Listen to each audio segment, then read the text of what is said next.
JARA Bliss. My name is Darius. I'm a creator with a clear vision. 3 parts in life. The first is an underground eco-home in tropical Ghana. The second is a blessed fruit forest. And the third is a national park. So how did I get here and how do we get there? A quick story, and I'll reveal more as the series goes along. I am from Jamaica, America, many other places, but I'll keep it brief. I've always wanted to own my own land, start a garden, build a underground clay home. Traveled many places. When I came to Ghana, I fell in love with the people, the food, the fufu, the banku is excellent, the serenity, the bliss. And for this stage of my life, I am ready for peace. Done a lot of fighting, and it's time. But first, I must work. So, where we are on the coast of Ghana, western region, near Butre and Busua. If you're not familiar with those areas, Takoradi is the closest city. And we are on 2 acres. On a previous trip, I purchased 2 acres. I was here for Ghana for 4 months. I went back and I just moved. We have started work on the land. So for the vision, that is 3 parts. The first is the underground clay home. There is a spot where a cassava field was dug. I'll do a tour after this intro explanation. See. We've cleared the road. We'll have an excavator come out and dig a pit. 17 meter by 17 meter by 4 meter deep. I have the architectural designs for the house that I drew up. I will see if I can link those in the video description. I will link those. Always important to remember, don't say you might do something, say you will do it, and then you get it done. And you can click on that, and as I talk, you can get a better understanding of the home itself. As the excavator digs out, the soil here is very nice. It's a very rich clay, very beautiful color, kind of red, orangish. Reminds me of the Arizona desert, if anyone has been there. And I'll be using the clay in the style of adobe homes, which is a Native American tradition. My last name is Mingo, so I hold great reverence towards the natives and their ways. The homes they built were beautiful. They lasted a long time. They are well insulated. Termites don't eat them. They don't burn. Many good sides. The only downside is it's labor intensive. And probably the biggest upside in today and age is the cost. Because the excavator will be bringing up a large amount of the clay, building materials will be very low. Wood is also going to be a chief component. I love natural wood. I don't want to cut down many trees. I have a motto that you should plant more than you cut. Stone as well. Foundation will be concrete. And some walls may be reinforced with concrete. And I'll reveal more about the house as it goes on in designs. All right. The second is a bountiful fruit forest. So right now, this is pretty much bush. If you're familiar with Jamaica, in Jamaica, everyone has land they own, and then somewhere in the mountains, they have another piece of land. Historically, they would grow ganja there, but you can grow anything. You harvest it, bring it down, you sell it to market. In Ghana, it's similar. So before I bought the land, there are 2 farmers here planting cassava. They don't own the land, but it's agreed in the community that they come here and harvest. Everyone has it. So I'm in talks with them. I approach with generosity force and inform them, hey, I bought this land from the chief, find a new farm. I left plenty of their cassava so they could harvest, because I do think the concept of land ownership is bullshit, but these are the times we live in. And I can see from their perspective, you've been farming here for 20 years and a foreigner comes and just says, this is mine now. So if you encounter this issue on your land, don't do any harm to them. Be very stern that this is your land. Give them a time frame, like, hey, 4 months, I need you to clear out. And then go to the chief. Chief is there to settle these types of disputes. And he will inform them where to go. You'll probably give them a new area where they can farm on. And then you can resolve things peacefully, which is always best. My last name is Mingo. My favorite fruit is mangoes. I'll be planting many mango trees, coconut trees, watermelon, and I'll be using a technique from Jamaica called slow farming. And that is, every day you go in the garden, you chop a bit what you don't like, you take what you like. You throw seeds out and you let nature decide what grows. For this particular land, we are on a mountain, so it has good breeze, good rainfall, very good, but it's a little sandy. So for the best yield, we'll need to build up the soil. So compost and manure, extra cuttings from the trees, throw them down, and you'll slowly start to build up the soil, which will be very important, especially for high-yielding fruits like plantains, watermelon, things of that nature. There is plenty of wildlife here. As you'll see, there's a lot of butterflies. There are monkeys present. They're small. I need to find out the exact species, and the locals know them by specific names. There are eagles, because this is the highest point between two beaches. They nest up here. There are sea turtles that nest on the ocean. There are wild chickens. And as the nature comes back, many more animals and plants will come. And this land will become even more beautiful and blessed. And that leads to the third vision, a national park. This is far down the line. Right now this is 2 acres.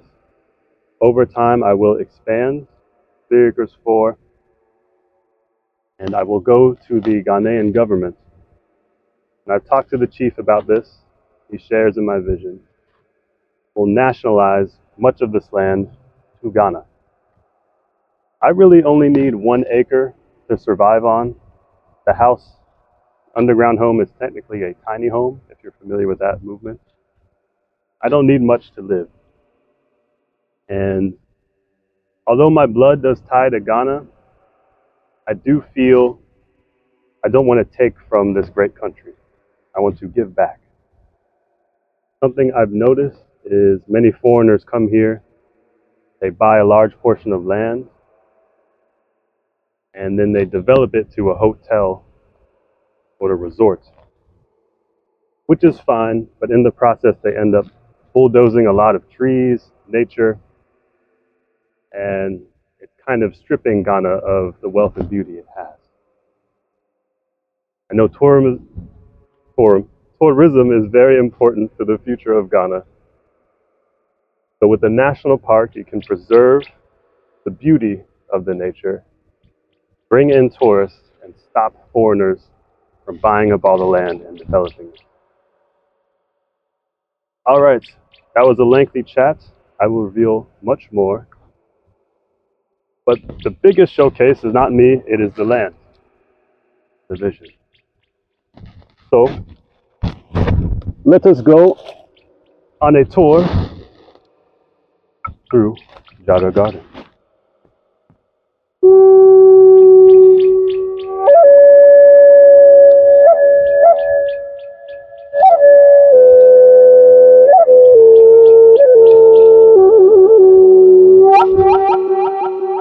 Bliss. So this is the entrance to the roads.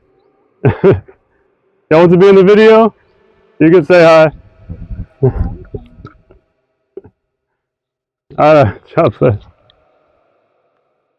So this is the entrance. We cleared it 2 days ago. It was pretty bushy. And I will attempt to walk backwards and speak at the same time. Maybe this will go viral if I snap a leg or two. Okay. It comes in here. I'll just take you through the tour. So over here, there are lots of palm tree plantations around. As a result, there's a lot of palm trees on the land. At first, I was a little bummed. There are some great trees here. And I've seen some 500-year-old trees, very old trees, ancient, I would have loved to have here. I'm like, man, they cut those to put palm trees everywhere. But the better perspective is palm trees are incredibly useful for building materials. They are a very nice tree. So I will keep them around. I will not cut them, and I'll just plant more trees. So here's a spot that was cleared. We just put in some bamboo. I'm going to switch this. All right, much better.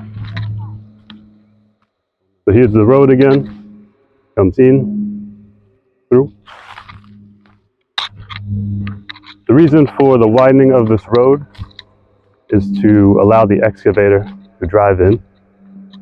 As you can see, we left a lot of the trees. No trees were cut in the widening of this road. I'm very proud of that. As a result, it has kind of a snake-like pattern, which will obscure vision. Here is a small garden. One of the visions I had, and these visions come to me in dreams, is I should bring stones from the sea and place them around the land. And then I can water upon the stone, and the water will flow off and go around, kind of acting as rain. So starting out on the land, I'll plant herbs here. You can see there's a coconut. I was planted on my last trip. It's growing well. There's some carrots, some garden eggs, some watermelon, lemongrass. Plenty of things growing. Down the main road.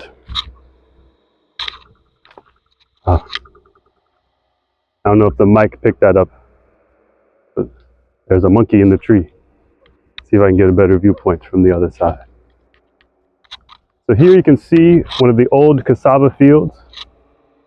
The locals here will clear some bush, plant cassava, and then sell it at the market. The benefits to this is the land is pretty much clear. It's just cassava and some shrubbery. So this is where the fee will go. 17 meter by 17 meter by 4 meter deep pit the excavator will dig.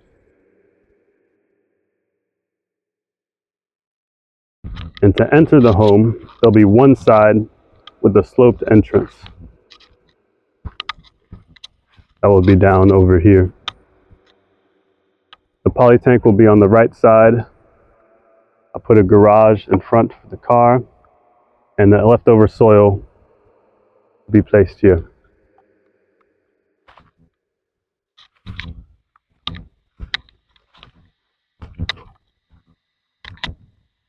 Here is a coconut that's been planted. So a funny thing happened. I planted a few things before I left. Here's a mango spot and some seeds, some carrots, watermelon, chili pepper. I wanted plenty of fruit trees on the land. So I'd been asking for coconuts and mangoes and plantains plants. And it was taking a long time for people to get them to me. So a few days ago, I really enjoy working on the land, so I just came up to do some bush work, widen the road. And a friend I met on my last travel, we saved a great sea turtle together. A story I will tell another time, but we became very close friends. I ran into him on the way, and he's looking for work. He said, "Oh, how can I help you on the land? How can I give you aid?" I told him I need 10 coconuts, and I need mangoes. So he immediately called his friends, went and got 10 coconuts. I'm pausing, I went by a bit. It's a very nice tree. I love this tree. It was chopped at one point, but it's still growing strong. And when I'm old, this tree will be very great. So I give my respect and thanks to the tree. Here's another coconut that was planted. So they immediately went and got 10 coconuts. They showed me where they were getting them from. There's a property with coconuts over a cliff, and at the bottom of the cliff, where many uncollected coconuts had fallen, they were sprouted coconut trees. So they picked them up, already partially grown. We planted them around gardens. Here's another one. Then they also got 14 mangoes. Here is part of the edge of the property. This is the mountainside, very reminiscent of Jamaica. Fills my heart with much joy. This is the Boutre facing side. Husya is over there, and the road that way. On that day, I also ran into some women. I was staying at a local's house, Cross, that I met on my past travels. She's very kind. And I'm looking after the home while she's away in Accra. And they said, "Hey, what are you doing?" Here's another coconut. So I said hi, greeted them.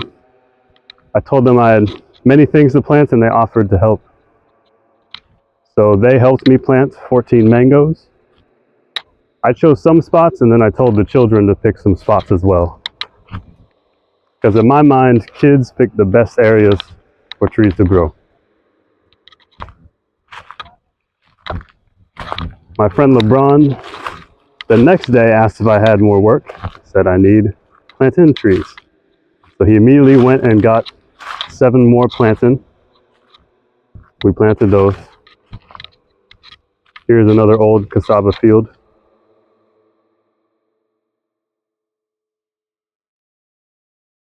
I got a notification my device is overheating, so I should wrap this up soon. Sun is hot. Thankfully, my Jamaican blood, the sun does not bother me. I enjoy it quite a bit. Here was a bit sad. I cleared a lot of vines off this tree on my last travel. It was a blackberry tree. When I returned, someone had cut it for firewood. So I did a prayer for the tree, very solemn. Thankfully, I'm here now, so if any more trees are cut, I can stop the people from doing it, because I'll be present on the land. And we did plant a mango tree near it. So the spirit of this tree will live on in the mango tree.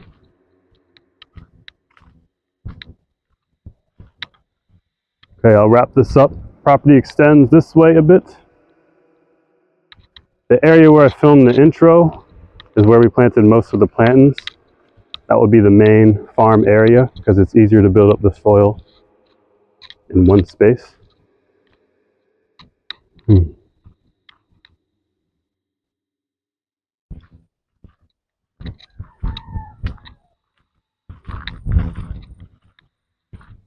Again, this is where the fee will be placed.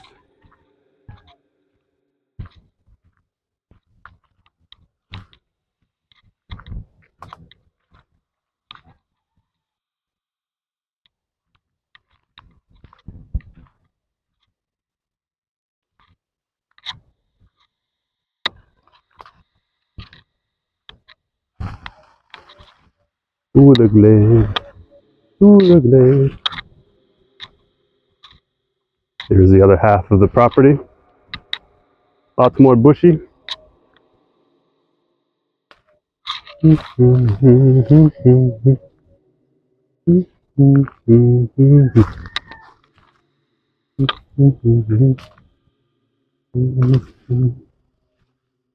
Here's another mango.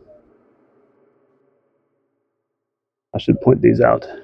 Right here. It's the mango. So we dispersed the coconuts and mangoes far around the property.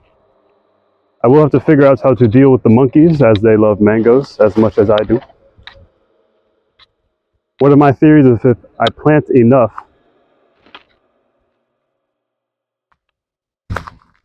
then they won't be able to eat all of them. They'll have to leave some for me, so we'll see. Here's another edge of the property.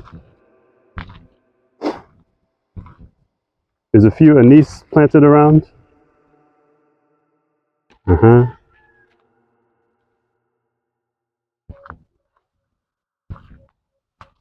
Here's some more bamboo.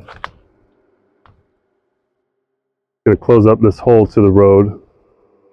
Hard to see, but you can pass through here. So we'll fill that with bamboo.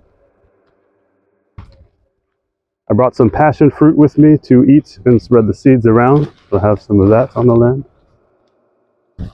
After all of this was planted, we had very heavy rainfall.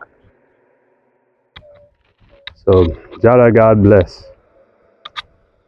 Here's another stone. There's some anise here, some more lemongrass. And this is a little seed garden. We'll see how that does.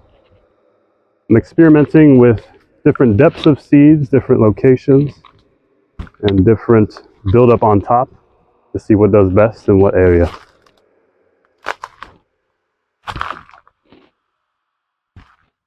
All right. One more spot, and then we will do an outro. If you've made it, if you've made it this far into the video, type JARA bless. JARJA.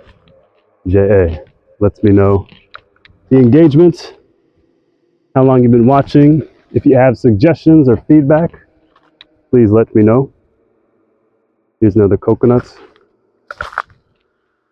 And let's close out the show. All right. Let's see.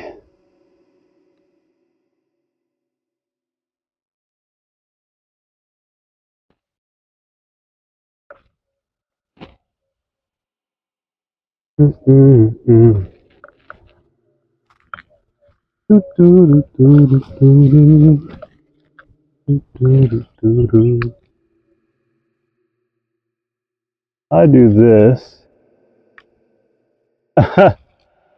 That's upside down. Let's see. Okay, that kind of works. There might be a leaf inside. See if I craft. Hey, LeBron! I'm doing a video and I come soon.